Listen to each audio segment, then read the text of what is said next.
Oke, uh, jadi kita kedatangan tamu untuk pembelajaran hari ini.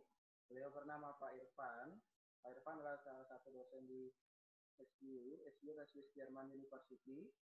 Selain itu, Pak Irfan juga ada finalis tim 6. Mungkin kalau yang suka mengikuti stand up comedy pernah dengar lah minimal namanya. Nah, sekarang kita akan lanjut ke bahasan kita hari ini. Bahasan kita hari ini adalah tentang, jadi kalian kan sudah kelas 12. Kelas 12 nanti dalam beberapa bulan ke depan, kalian akan memasuki yang namanya masa perkuliahan. Karena kalian secara otomatis untuk tahun ini sudah lulus ujian nasional. Karena nggak ada ujian nasionalnya. Nah, bahasan yang akan kita bahas adalah menjadi mahasiswa sains. Atau secara ringkisnya, tentang kenapa dunia butuh saintis. Itu topik yang akan kita bahas hari ini. Sesuai instruksi yang telah saya berikan sebelumnya, tugasnya dikerjakan nanti, catat kira-kira apa quotes yang menarik dari Pak Irfan atau kesimpulan dari pembicaraan kita kali ini. Untuk Pak Irfan, saya persilakan. Terima kasih Pak Dani. Selamat siang semuanya. Assalamualaikum warahmatullahi wabarakatuh. Ya, kita diskusi aja hari ini. Jadi kalau nanti ada yang mau jawab atau ada yang mau kasih komentar, bisa di chat aja ya supaya suaranya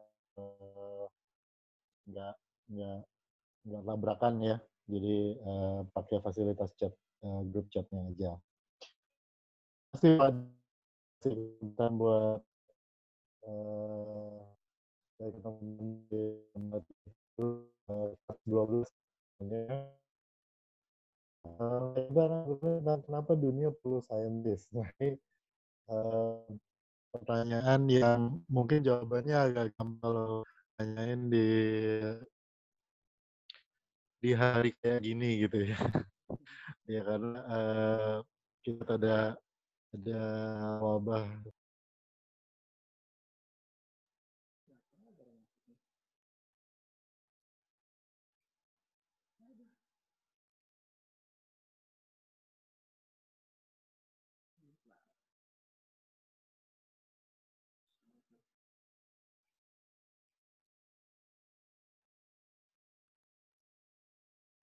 sorry ya. Saya matiin aja videonya ya, biar lebih ringan. Oke, ya ini agak mudah ya pertanyaan kenapa dunia perlu saintis tuh kalau ditanyain hari-hari gini agak lebih mudah. Cuma sebelum kita bahas detailnya ya, coba saya mau tahu dulu, kalian bisa nggak sebutin satu saintis Indonesia, namanya siapa gitu, yang kalian kenal selain Pak Dani ya? Wati. Coba di chat aja di grup chatnya dipakai biar bisa ketulis gitu ya, nanti kita bacain. Wati Pak Wati. Bu Susanti siapa? Bu Susanti guru biologi saya Pak. Oh, guru biologi. Oke. Guru biologi selain Pak Dani. Oke. Ya, siapa lagi? Selain guru SMA 37 ya.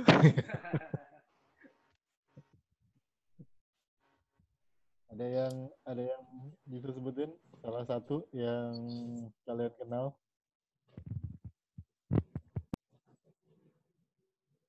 Dokter Tirta. Oh, ini lagi hits nih sekarang ya, Pak Dokter Tirta nih.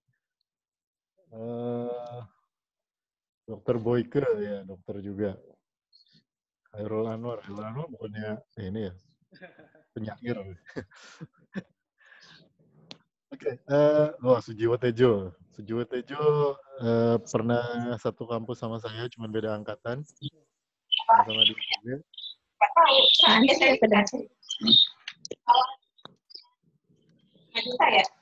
Nah, Yohannes Surya, oke. Pak Yo, Profesor Yo, ini juga terkenal. Yang 50 lain lagi. Yang 50 lain lagi. Oh berarti kemarin dulu itu kamu bayarnya 6,5 transport ke dia. Iya, karena waktu itu 5 juta.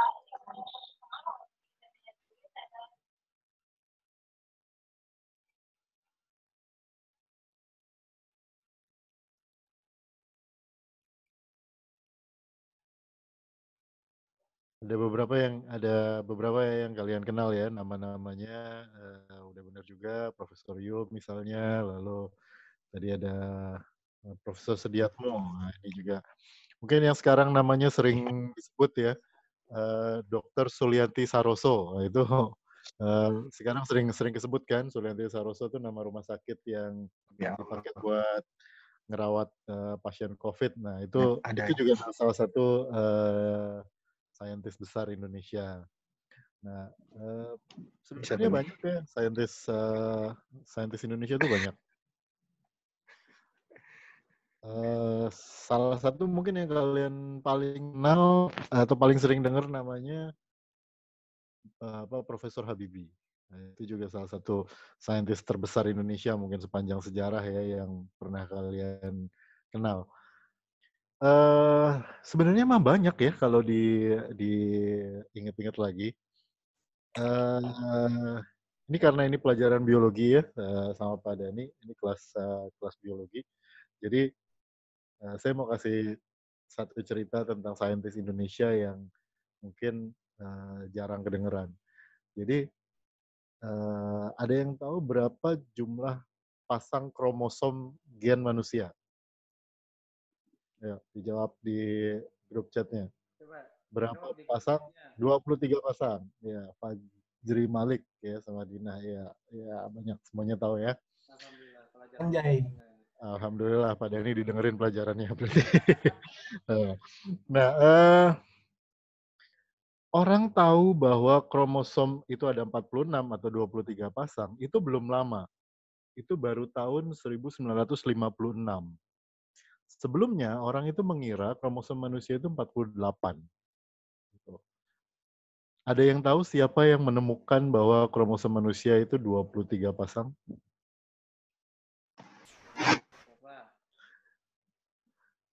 Ya. Yang menemukan kromosom manusia, bahwa kromosom manusia itu 23 pasang, itu orang Indonesia. Jadi penemuan segede gitu, itu yang nemuin orang Indonesia. Memang dia kelahiran Indonesia, tapi kemudian jadi profesor di Amerika. Ya, Pak Profesor Jo Hin namanya, atau Jo Hin Chiu namanya, tergantung ininya ejaannya ya. Tapi beliau adalah penemunya. Jadi segede itu hasil penemuan saintis Indonesia. Ya. Jadi hasil penemuan saintis Indonesia itu nggak cemen-cemen amat gitu ya. Segede itu, bahkan masuk ke pelajaran di seluruh dunia gitu. Nah, jadi masih banyak lagi yang lain. Contohnya adalah yang menemukan metode untuk bikin 4G LTE itu ya, atau buat sinyal handphone yang bikin kita sekarang bisa connect lewat video conference kayak gini. Itu juga orang Indonesia. Banyak ya orang Indonesia yang punya kemampuan sains segede itu gitu. Nah, dari temuan-temuannya, satu lagi sebelum kita lanjutin. Menurut kalian ada nggak orang Indonesia yang pernah dapat hadiah Nobel? Ya, kalau yang mau browsing cari, ada nggak orang Indonesia? Ini kan hadiah Nobel adalah penghargaan paling gede ya di dunia sains gitu. Ya,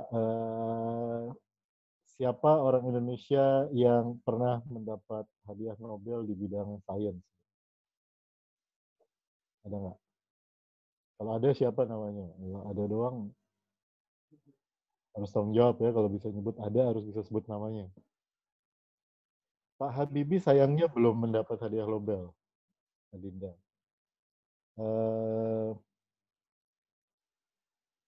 Ada yang tahu siapa? Jadi Kalian tahu siapa penemu vitamin? Penemu konsep vitamin. Nah, ini kita orang Indonesia ya, John Henry Dunant mah bukan orang Indonesia. Penemu konsep vitamin itu ternyata ditemukannya di Indonesia. Ya, waktu itu ceritanya adalah yang menemukan adalah orang yang bekerja di Indonesia. Beliau kalau dibilang orang Indonesia sih iya enggak juga gitu ya, karena waktu konsep vitamin itu ditemukan tahun 1920-an itu Indonesianya kan belum ada. Kita namanya masih Hindia Belanda waktu itu ya. Jadi kita berani bilang lah orang Hindia Belanda adalah orang Indonesia waktu itu ya. Karena kan waktu Piala Dunia juga Indonesia masuk final Piala Dunia itu juga Hindia Belanda ya. Nah, di zaman Hindia Belanda ini ada satu orang yang namanya Christian Eijkman. Kalian mungkin pernah dengar namanya, yang sekarang jadi nama laboratorium di RSCM ya, di dekat RSCM, laboratorium di dekat UI itu, Eijkman Institute. Nah, Pak Eijkman ini menemukan konsep vitamin dengan mempelajari penyakit beri-beri ya. Jadi dia menemukan konsep vitamin B12 dan B kompleks waktu itu. Nah, itu tahun 1920-an akhir itu Eijkman dapat hadiah Nobel di bidang kesehatan, di bidang medis. Jadi kalau ditanya orang Indonesia yang dapat hadiah Nobel, ya waktu itu namanya belum Indonesia sih, namanya masih Hindia Belanda, tapi lumayan lah gitu ya ada. Gitu. Jadi tahun 1920-an, jadi udah 100 tahun yang lalu ya. Nah ini kayaknya sudah waktunya kalian untuk belajar lagi supaya orang Indonesia ada lagi yang dapat hadiah Nobel gitu selain Eijkman dulu. Nah, dari contoh-contoh yang udah kita sebutin tadi itu ya, ada Prof. Eijkman, ada siapa lagi tadi? Siapa aja sih? Sudah nyebutin siapa aja sih? Oh ya, yang nemuin 4G LTE dan yang lain-lain ya. Kira-kira atau yang menemukan kromosom tadi ya juga yang kita bahas pertama. Kira-kira apa sih pentingnya mereka ada di dunia ini? Apa perlunya saintis ada di dunia? Kenapa orang perlu jadi saintis? Ada yang bisa jawab dulu? Ada yang mau jawab dulu? Coba dijawab lewat kolom chatnya. Silakan di kolom chatnya. Kenapa menurut kalian dunia perlu orang-orang seperti mereka itu? Kenapa orang-orang dunia itu perlu saintis sekelas Profesor Job, Eijkman atau yang lainnya yang menemukan 4G LTE, yang lain-lain. Selain untuk menambah buku pelajaran di sekolah-sekolah ya, untuk dipelajari di sekolah. Ini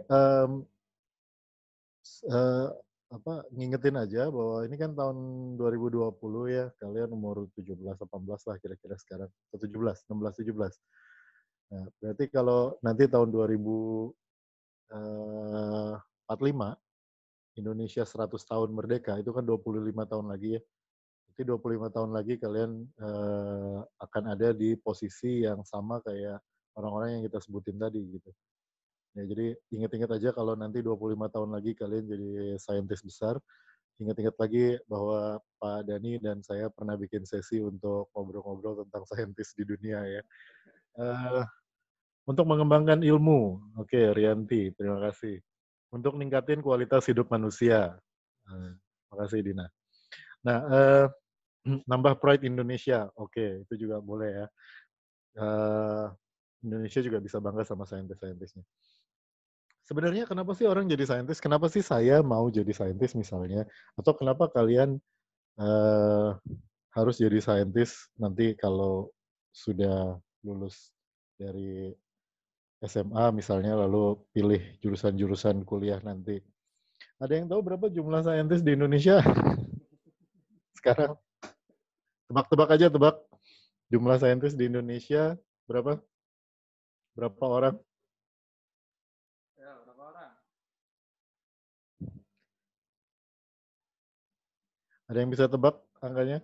Iya banyak. Banyaknya berapa? Berapa? 15 juga banyak. Gitu, 2 juta gitu. 100, sejuta, 1000, 2000, ribuan, 100 plus. Nah, plusnya ini yang suka jadi masalah emang kalau bikin jawaban kayak gini. 9.000, oke. 9.000 saintis gini. Jumlah saintis di Indonesia itu nggak banyak ya. Jumlah saintis di Indonesia itu cuma 250-an per 1 juta penduduk. Jadi kalau penduduk Indonesia 250 juta, ya cuma 250 kali 250. Berapa tuh?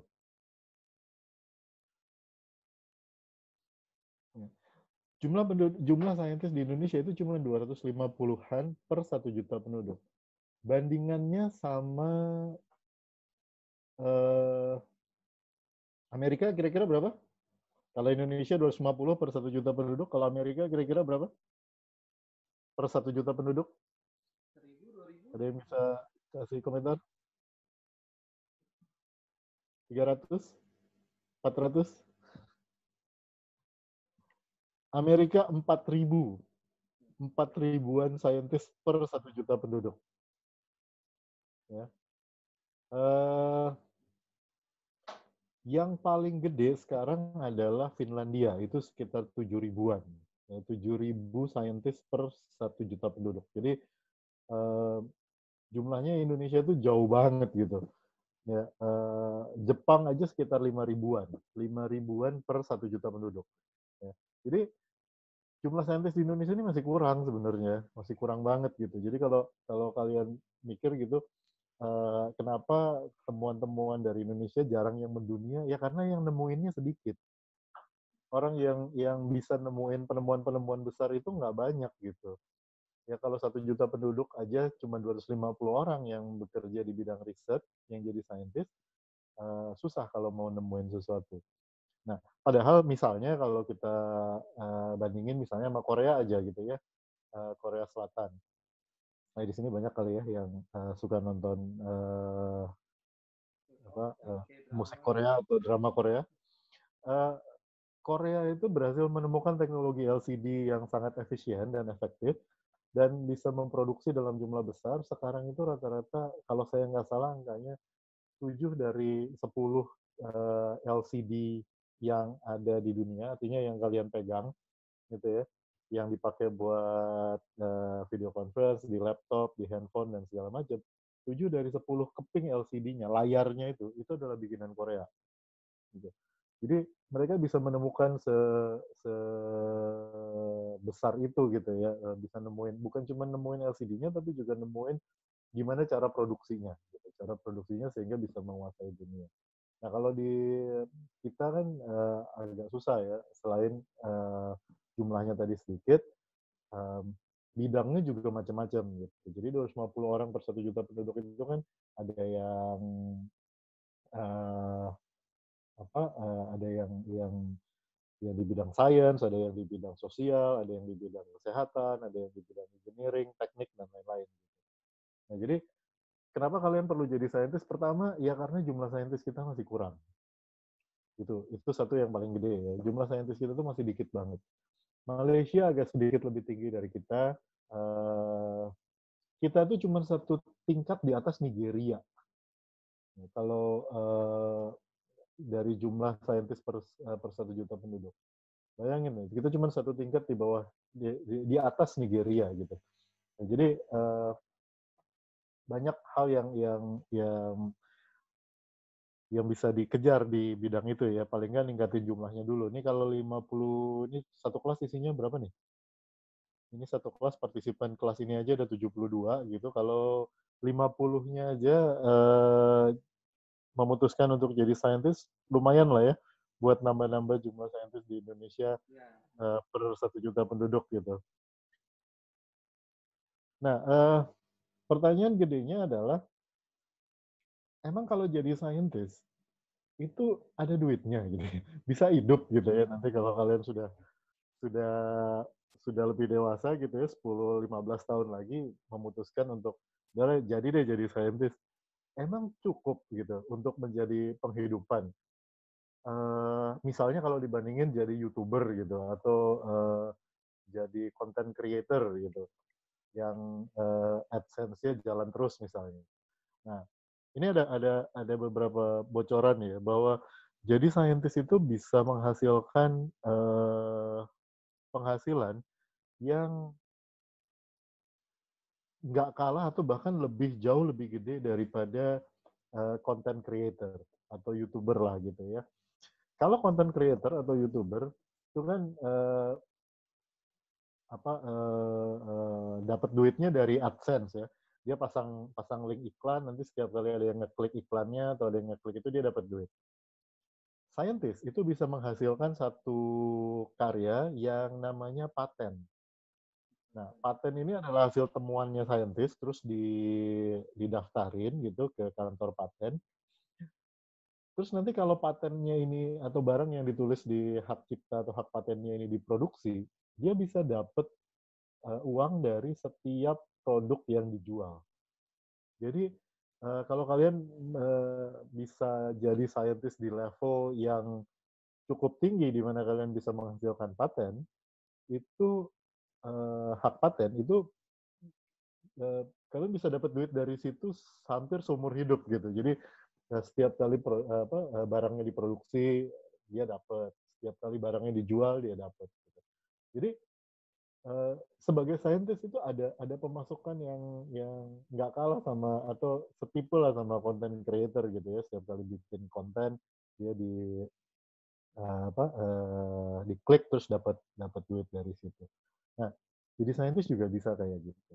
Belum lagi temuan-temuan besar yang kalau emang bisa diproduksi secara langsung, kayak misalnya tadi LCD ya, kalian menciptakan LCD, kalian menciptakan metode misalnya kayak sekarang nih mungkin udah sering baca ya untuk tes corona misalnya, itu kan pakai teknologi yang namanya PCR.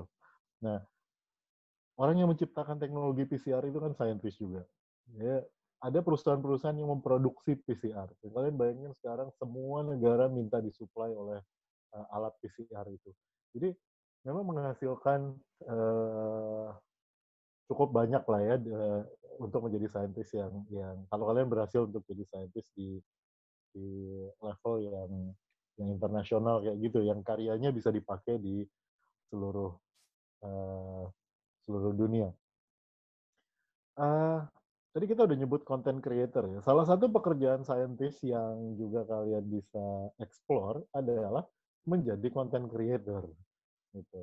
Jadi seberapa betah sih orang akan nonton video yang isinya kucing kepleset atau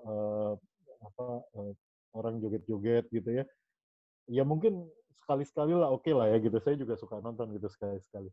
Tapi pada akhirnya kan orang akan nyari konten yang ada isinya gitu, ada bobotnya, ada ilmunya atau ada pengetahuan. Jadi buang kuota sekian menit itu dapat sesuatu selain hiburan gitu. Nah, kalau kalian punya ilmunya, kalian punya kemampuannya, nah itu hal-hal itu bisa kalian tampilin sebagai konten. Ya. Jadi kalian bisa bikin YouTube, kalian bisa bikin video Instagram, kalian bisa bikin apalagi sih sekarang TikTok ya. Mungkin kalian bayangin ya nggak joget-joget juga Aldin. Ya. Nah, jadi selain yang goyang-goyang kayak Aldin atau Bagus itu, kalian bisa juga bikin konten TikTok yang lebih ada isinya gitu, yang orang kalau habis nonton terus oh iya ya ada gitu, ada sesuatu yang bisa dibawa gitu. Nah, bidangnya apa? Bisa macam-macam. Kalian bisa ngomongin biologi gitu, apalagi sekarang ya lagi banyak ditanyain kan. Virus tuh mati nggak sih kalau dikasih detol? Ya mati kalau virusnya di luar. Kalau diminum mah orangnya yang mati gitu. apalagi gitu misalnya itu kan ilmu-ilmu biologi dasar gitu ya. Eh, Kalau pakai masker 2 lapis virusnya tembus nggak? Ya tembus kalau 2 lapis karena ukuran virus tuh sekian nanometer misalnya.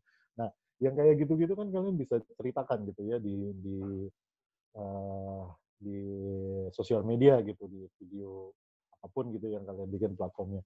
Nggak tahu, mungkin nanti 10 tahun lagi udah nggak ada TikTok gitu, mungkin adanya yang lain, ada yang baru lagi, kalian bisa pakai. Nah, eh, dan kalau menjadi content creator itu kan artinya ya basically kalian adalah selebriti gitu ya, bisa mendapatkan pemasukan dari atau penghasilan atau penghidupan dari menyampaikan sesuatu ke masyarakat. Nah, repotnya atau susahnya menjadi science celebrity adalah kalian harus jadi scientist dulu gitu. Ini beda sama sama celebrity chef ya. Kalau celebrity chef, ada yang tahu siapa aja contohnya celebrity chef? Sebutin, bisa nyebutin satu nama celebrity chef di Indonesia atau di luar negeri? Chef Juna, ya. Misalnya chef Chef Juna atau Chef Renata ya. Ini yang cowok sosok nggak mau jawab nih. Uh, ya, kalau celebrity chef itu ada dua. Itu kalian bisa belajar jadi chef, lalu kemudian menjadi selebriti, ya. Kayak Chef Juna itu setahu saya dia punya restoran, lalu kemudian dia terkenal karena dia masuk TV dan lain-lain. Nah, Chef Gordon Ramsay itu punya restoran, dapat bintang segala macam, terus kemudian dia tampil di TV, terus jadi selebriti. Nah, tapi ada juga kebalik. Orang jadi selebriti dulu, terus suka masak-masak, baru kemudian dia disebut sebagai celebrity chef gitu. Jadi dia sebenarnya selebriti, cuma dia suka masak-masak gitu. Nah, kalau mau jadi celebrity scientist, itu pilihannya kalian harus jadi scientist dulu gitu. Karena agak susah kalau kalian jadi selebriti dulu, terkenal, nampilin yang macam-macam gitu, terus kemudian baru jadi scientist, agak susah gitu. Kredibilitasnya jadi orang percayanya sama sama yang kalian sampaikan agak susah juga. Jadi harus jadi scientist dulu.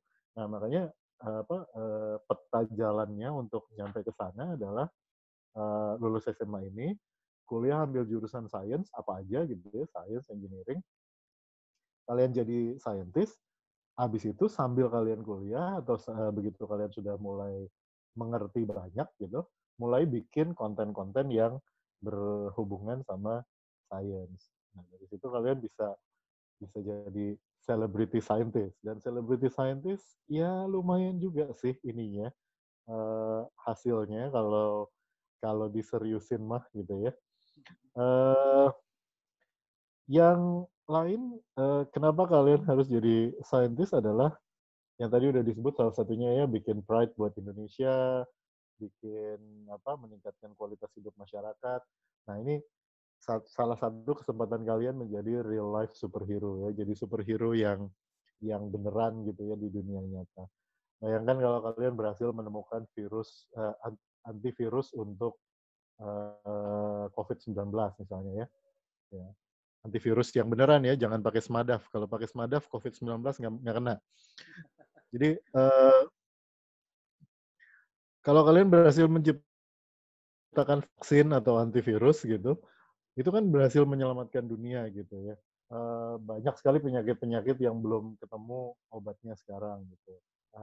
Ini ada lagi yang baru malah gitu ya, karena dunia kan baru kenal COVID-19 ini ya baru akhir tahun 2019 kemarin ya baru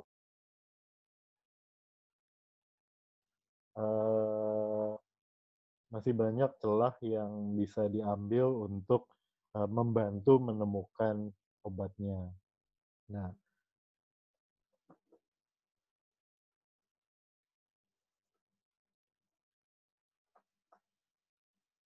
oke. Apalagi yang bisa kalian bantu untuk dunia? Banyak ya. Masalah-masalah dunia tuh banyak banget gitu. Masalah air bersih gitu ya. Masalah energi kan mungkin pernah dengar bahwa kita minyak bumi akan segera habis gitu. Lalu kita cari sumber energi lain gitu. masalah air bersih, masalah kesehatan, masalah makanan, masalah lain-lain gitu ya. Meskipun beberapa ini sepertinya background-nya ada di depan warteg atau di depan rumah makan Padang.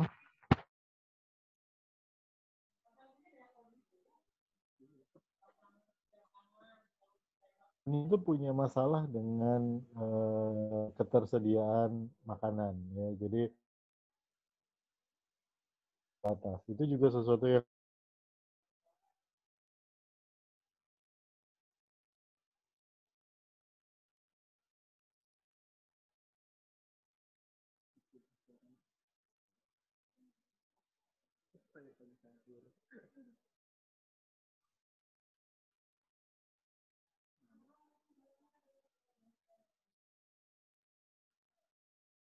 Halo? Pak Dani bisa dengar, Pak? Bisa, Pak, bisa. Lanjut, Pak, lanjut, Pak. Oke, saya lanjut ya. Jadi banyak hal-hal di dunia yang masih bisa kalian temukan. Kayaknya semua hal udah ditemu dunia sekarang, ngapain sih jadi saintis lagi? Enggak, dunia itu masih banyak banget hal-hal yang belum ketemu gitu. Jadi masih masih banyak hal yang bisa ditemukan.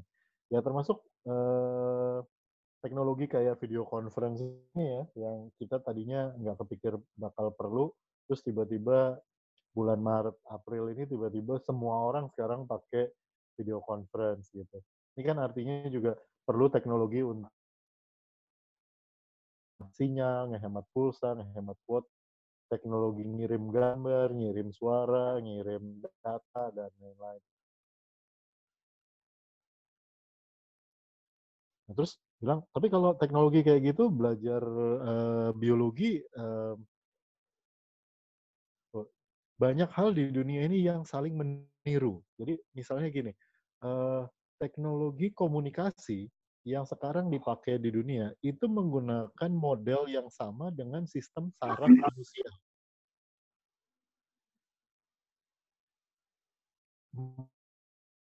Itu sistem manusia gitu. Nah, jadi kalau kalian belajar biologi, ilmunya bisa dipakai untuk mengembangkan teknologi komunikasi misalnya. Gitu. Ya, transportasi juga seperti itu. Banyak yang bisa ditiru dari pelajaran-pelajaran yang atau bidang-bidang yang lain. Apalagi ya yang penting kalau kalian jadi saintis. Oh, satu hal lagi. Kalau kalian jadi saintis, ada satu pekerjaan saintis yang paling jarang dibahas di ini ya di luaran. Salah satu tugas saintis adalah menyampaikan hasil penemuannya ke forum-forum internasional. Itu wajib. Ya. Jadi kalau kalian jadi saintis, kalian harus menyampaikan hasil penemuannya di forum-forum internasional. Dan kalau forum internasional artinya apa? Artinya kesempatan untuk jalan-jalan ke luar negeri untuk nyampein hasil penelitian itu. Banyak acara-acara di luar, di beberapa negara ya, di berbagai negara, yang isinya adalah kumpul-kumpulnya saintis. Nah ini mungkin kalian, ini dunia yang kalian belum kenal gitu ya. Setahun tuh bisa 3-4 kali satu orang saintis itu menyampaikan hasil penemuannya di forum internasional gitu. Jadi jalan-jalan ke luar negeri, dibayarin sama lab-nya, dibayarin sama laboratoriumnya untuk nyampein hasil penelitiannya, itu juga adalah sesuatu yang jadi bagian pekerjaan menjadi seorang saintis. Gitu. Jadi ada beberapa ya. Satu tadi ya secara ekonomi jadi saintis itu menguntungkan karena menghasilkan banyak hal, menghasilkan penemuan yang bisa dijual, menghasilkan penemuan yang bisa diproduksi, ada royalti dan lain-lain.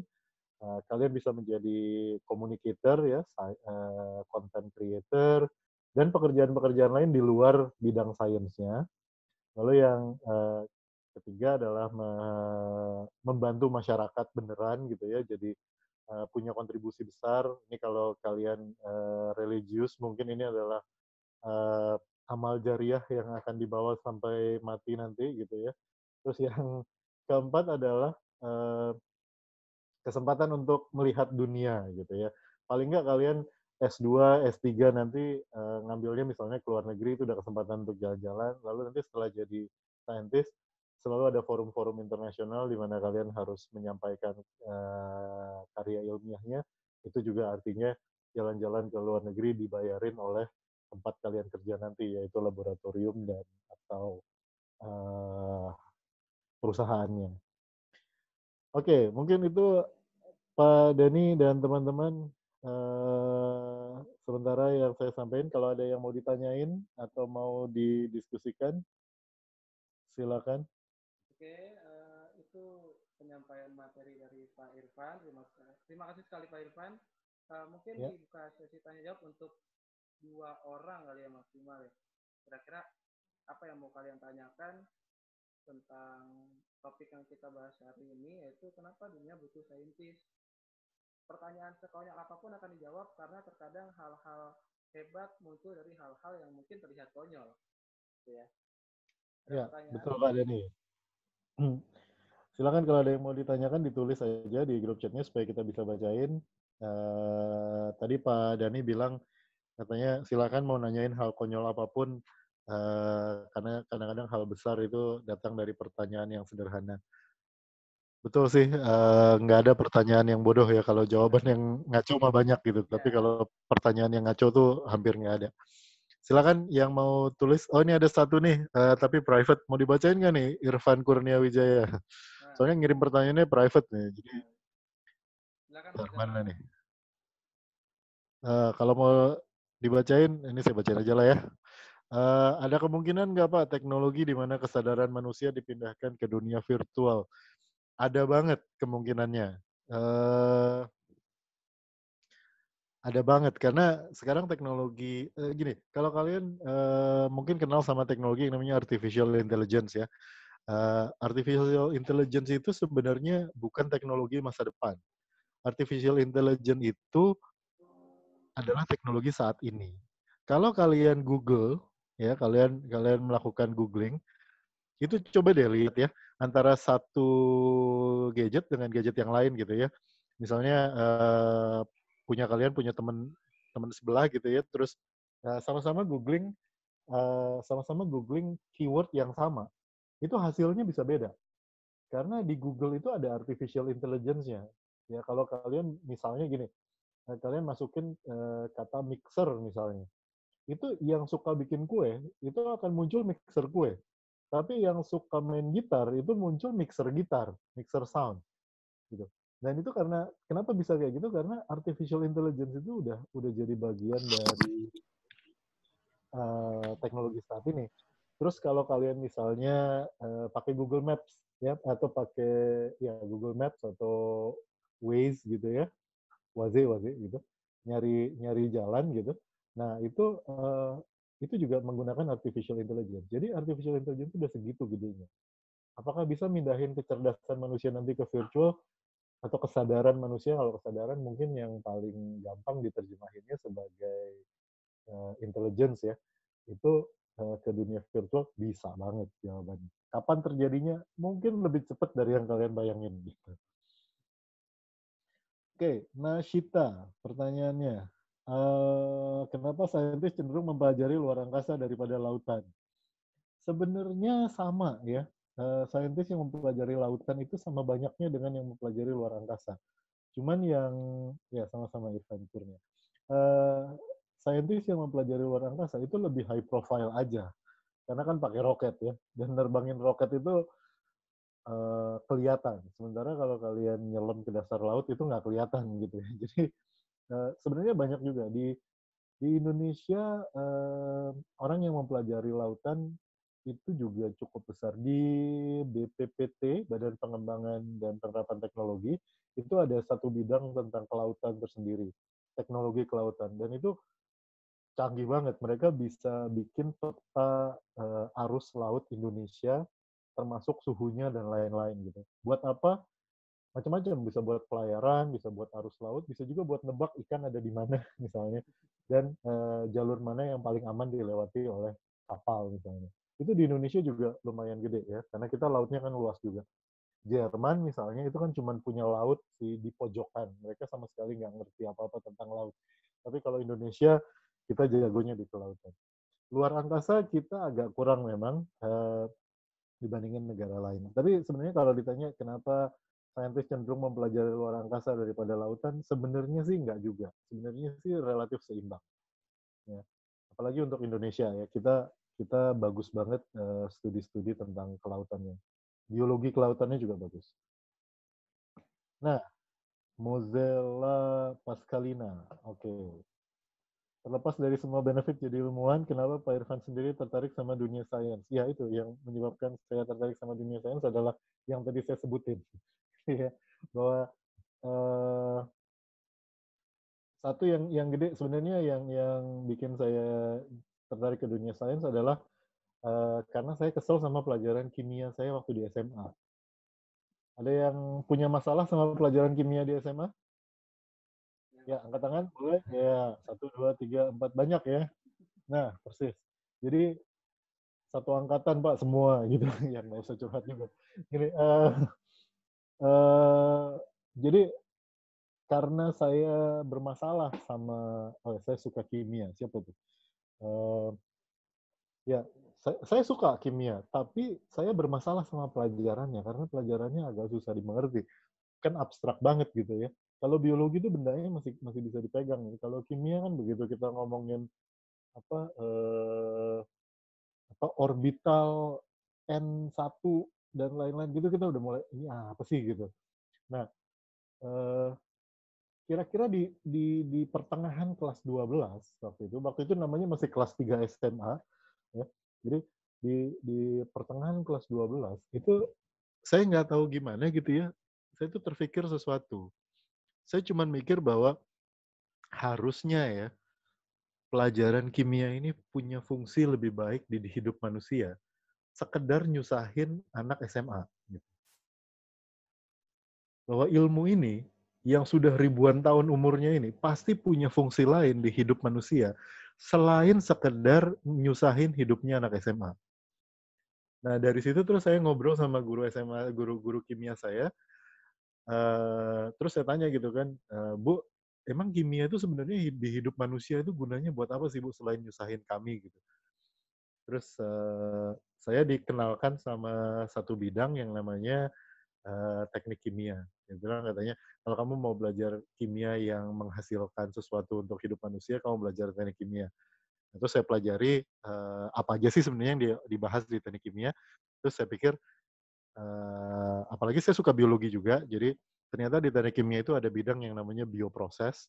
Nah, bioproses itu jadi industri-industri kimia, tapi yang pakai mikroba-mikroba lah gitu ya, kayak industri yogurt, industri apalagi ya yang lain gitu ya, makanan gitu, terus jamu, kosmetik, nah kayak gitu-gitu tuh saya suka.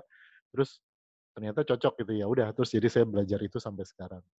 Sampai eh, akhirnya ya belajar terus sampai S2 sampai S3 gitu.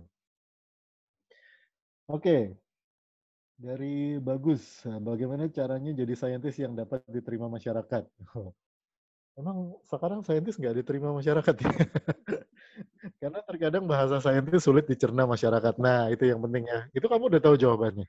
Jadi, bagaimana caranya jadi saintis yang didengar oleh masyarakat, dapat diterima oleh masyarakat?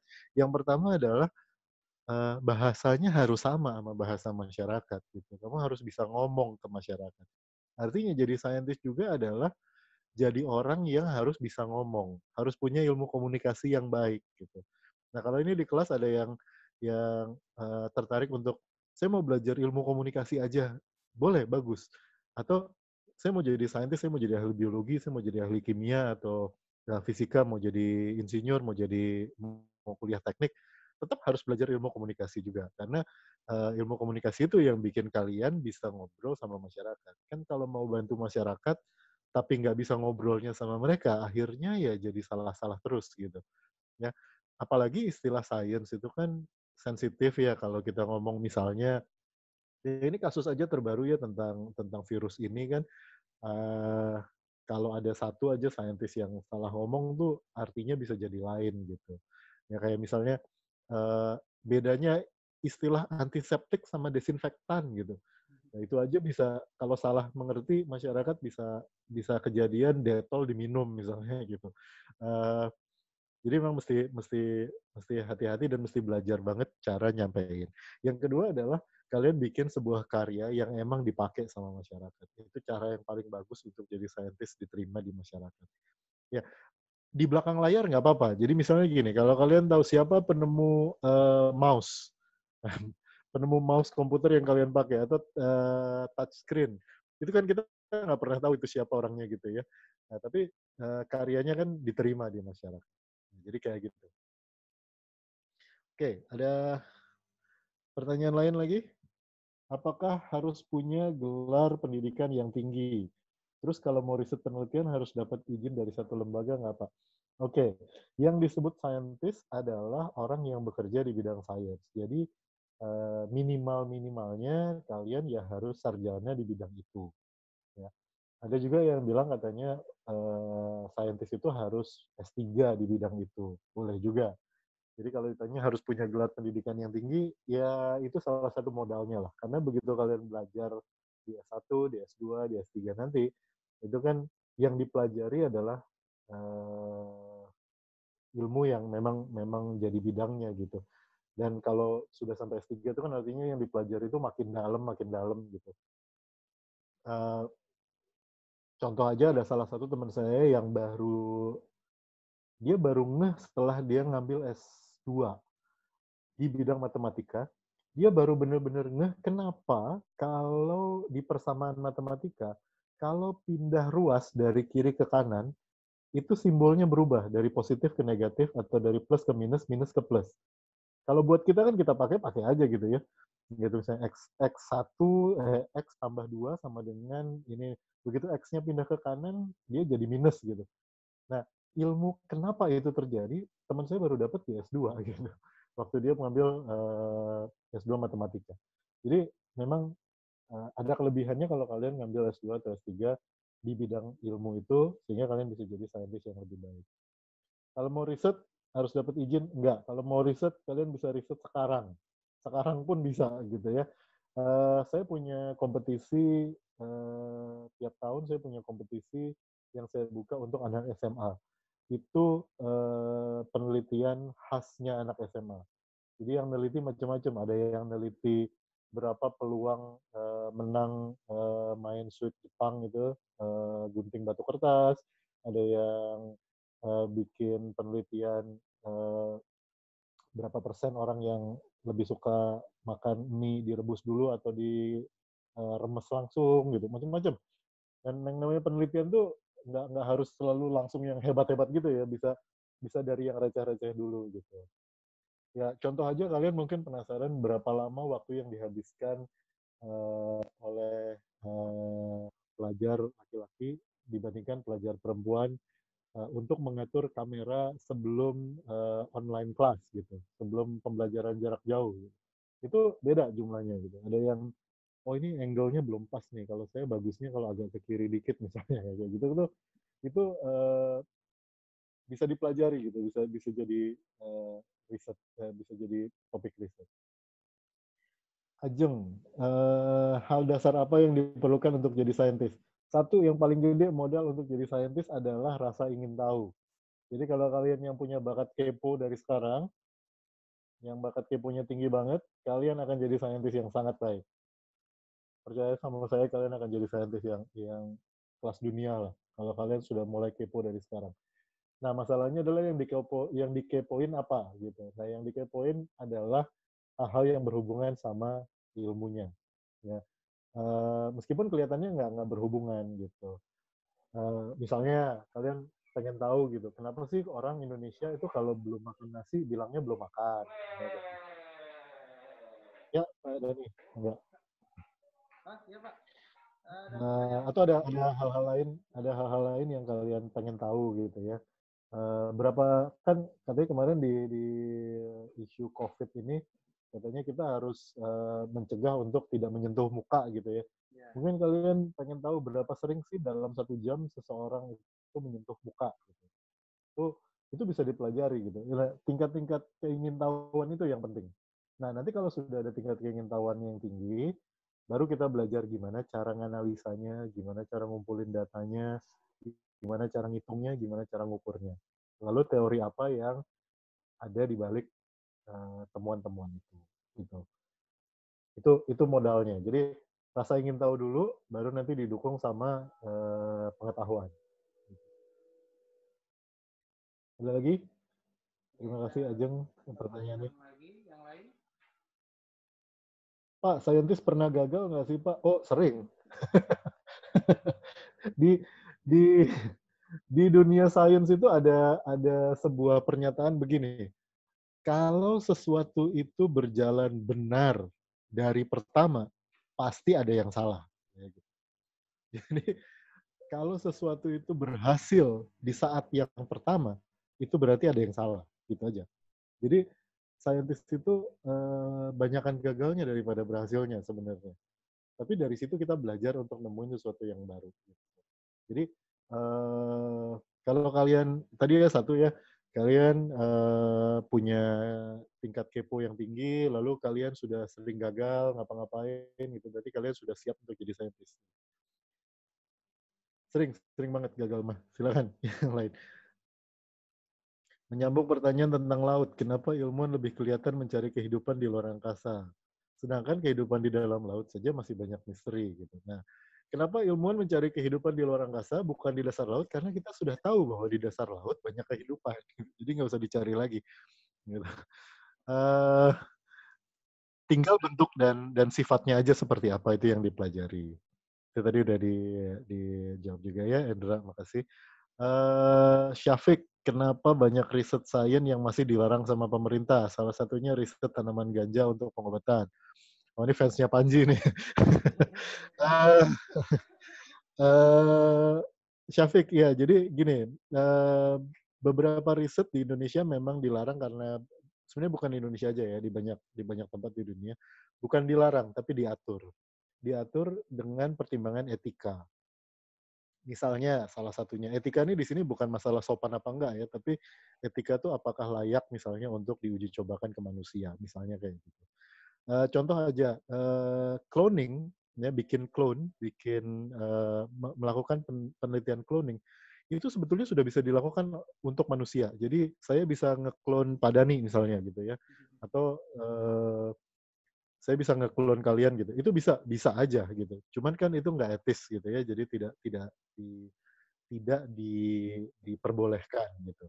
Nah, khusus untuk tanaman ganja di Indonesia, saya juga setuju ya salah satunya untuk dibuka penelitiannya. Jadi mungkin beda sama beberapa temannya yang lain yang bilang, oh ganja dilegalkan saja. Bukan dilegalkan seperti itu. Tapi dibuka kesempatannya untuk dipelajari untuk pengobatan misalnya.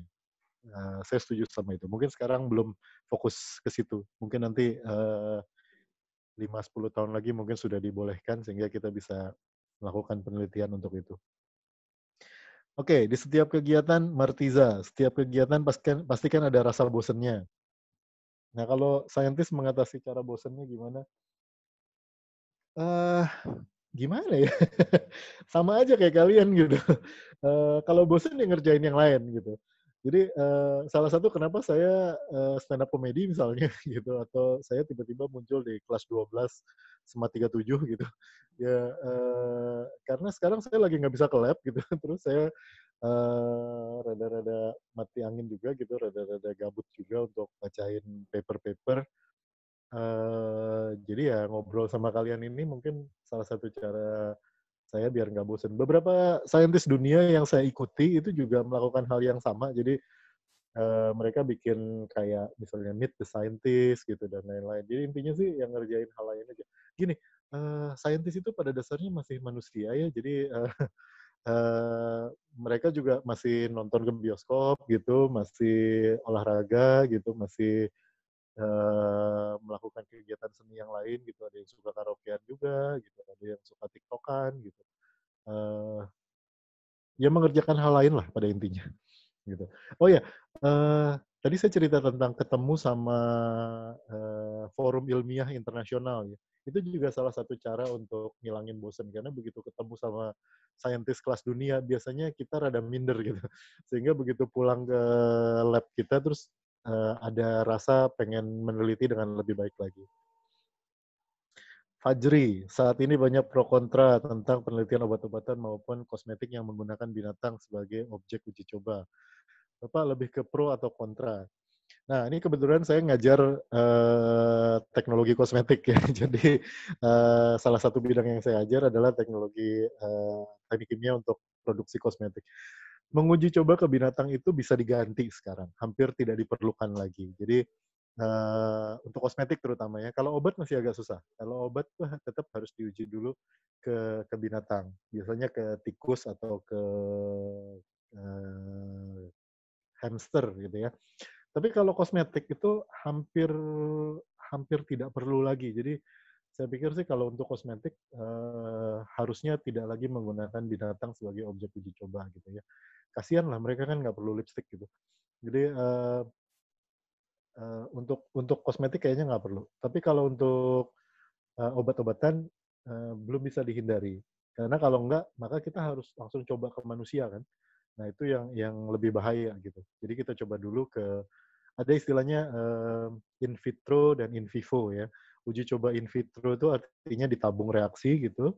Lalu kemudian dicoba in vivo ke ke binatang. Kalau untuk obat-obatan sekali lagi. Tapi kalau untuk kosmetik sih harusnya enggak. Harusnya udah enggak. Ya, ada lagi pertanyaannya? Ini bagus-bagus nih pertanyaannya. Oke, ada pertanyaan lagi atau ada tanggapan yang lain? Atau ada komentar silakan. Kalau ada komentar tambahan misalnya atau mau ada yang ditanyakan tentang materi boleh Pak Irfan serba bisa kayaknya. Jadi insya Allah bisa dijawab. Oke, mungkin untuk penutup Pak kepada siswa-siswa kelas 12 ini mungkin apakah ada semacam tips atau nasihat untuk mereka bagaimana nanti saat menjadi mahasiswa atau mahasiswi nanti mereka sudah dapat beradaptasi dengan baik karena kan mungkin Bapak sudah jumpa atau menemui banyak tipe-tipe mahasiswa nih Pak. Gimana caranya supaya mereka nanti bisa beradaptasi dengan baik sehingga nantinya tentu hasilnya juga jadi lebih baik. Seperti itu Pak. Oke, Pak Denny. Ya, jadi kalau ditanya bagaimana cara mempersiapkan diri supaya jadi mahasiswa yang baik ya untuk nanti kalian mungkin bulan Agustus atau September ya kalian sudah berubah status dari siswa menjadi mahasiswa. Cie. Ya. Gimana cara ya amin. Gimana cara menyiapkan dirinya gitu ya. Yang harus kalian ingat sekali adalah bahwa jadi mahasiswa itu beda dengan jadi siswa. Perbedaan paling gedenya adalah bahwa menjadi mahasiswa, begitu kalian jadi mahasiswa, datang ke kampus, kalian dianggap sebagai orang dewasa. Nah, dianggap jadi orang dewasa itu artinya apa? Dianggap jadi orang dewasa itu artinya kalian bertanggung jawab gitu. Jadi nanti mau masuk kelas, nggak masuk kelas, mau nongkrong di kantin, mau bawa buku, nggak bawa buku, nggak ada yang nanyain gitu, nggak ada yang marahin. Ya mau datang, enggak gitu. Karena tanggung jawab mencari ilmu ada di tangan kalian.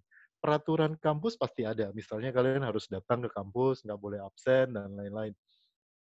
Nah, itu tetap ada. Dan kalian yang bertanggung jawab untuk mengikuti peraturan-peraturan itu. Jadi satu yang paling gede adalah kalian diberikan kebebasan yang lebih tinggi. Gitu.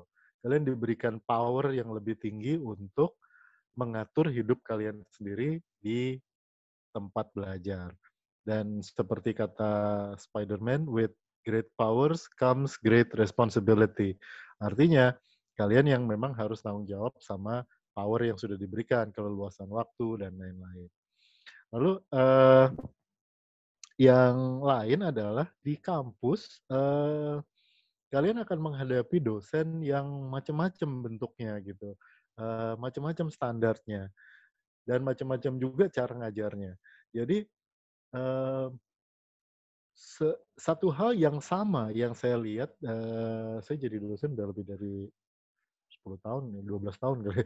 Nah, satu hal yang sama dari semua dosen yang saya temui adalah eh, mereka punya prinsip bahwa kalau kalian tidak bertanya, artinya kalian sudah tahu.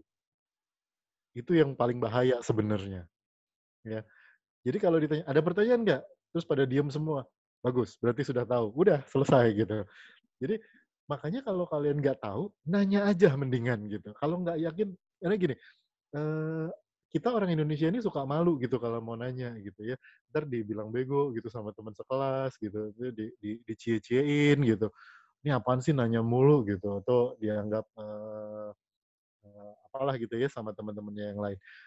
Nanti kalau udah kuliah jangan mikir kayak gitulah. Udah kalau mau nanya, nanya aja. Karena kalau kalian nggak nanya, ya udah nggak akan dijelasin lebih lanjut gitu. Jadi lebih baik dibiasakan dari sekarang untuk kalau nggak ngerti atau ada yang perlu diperjelas, tanyakan langsung ke dosennya, tanyakan langsung ke gurunya. Jangan nunggu gini, nanti juga ada yang nanya kok. Biasanya sih itu tuh yang suka nanya. Jangan kayak gitu. Itu berarti kalian menggantungkan hidup ke orang lain gitu ya. Udah tanya aja sendiri, lalu pertanyaan itu kemudian dijelaskan bersama-sama untuk kepentingan seluruh kelas.